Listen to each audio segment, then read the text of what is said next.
بسم اللہ الرحمن الرحیم۔ السلام علیکم پری نائنتھ۔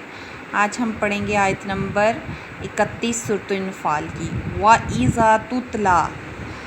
اور جب پڑھی جاتی ہیں علیہم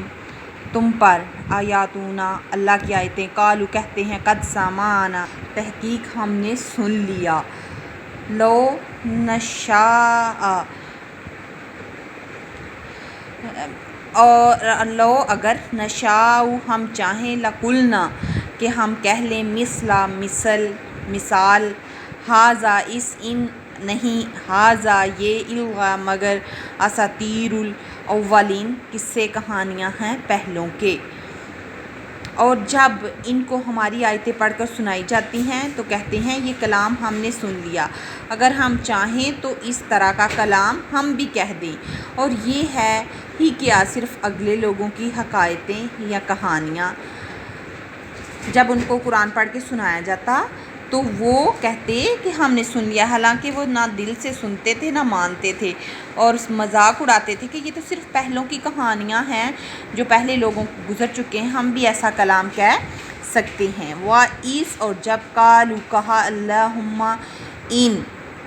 اے اللہ اگر کانا ہے، ھذا یہ ہوا وہ الحق حق من عندک تیری طرف، فامطر تو برسا علینا ہم پر، حجارۃ پتھر، من السماء آسمان سے، اواتینا لے آ ہم پر، بھی عذاب علیم بڑا عذاب۔ تو پھر وہ کہتے کہ اگر، اور جب انہوں نے کہا کہ اے اللہ اگر یہ قرآن تیری طرف سے برحق ہے تو ہم پر آسمان سے پتھر برسا یا کوئی اور تکلیف دینے والا عذاب بھیج دے۔ وما کان اور نہیں ہے اللہ لیعذبہم عذاب دے، وانت جب کہ آپ فیہم ان میں ہوں، وما اور نہیں کانا ہے اللہ معذبہم انہیں عذاب دینے والا، وہم یستغفرون جب تک وہ بخشش مانگتے ہیں۔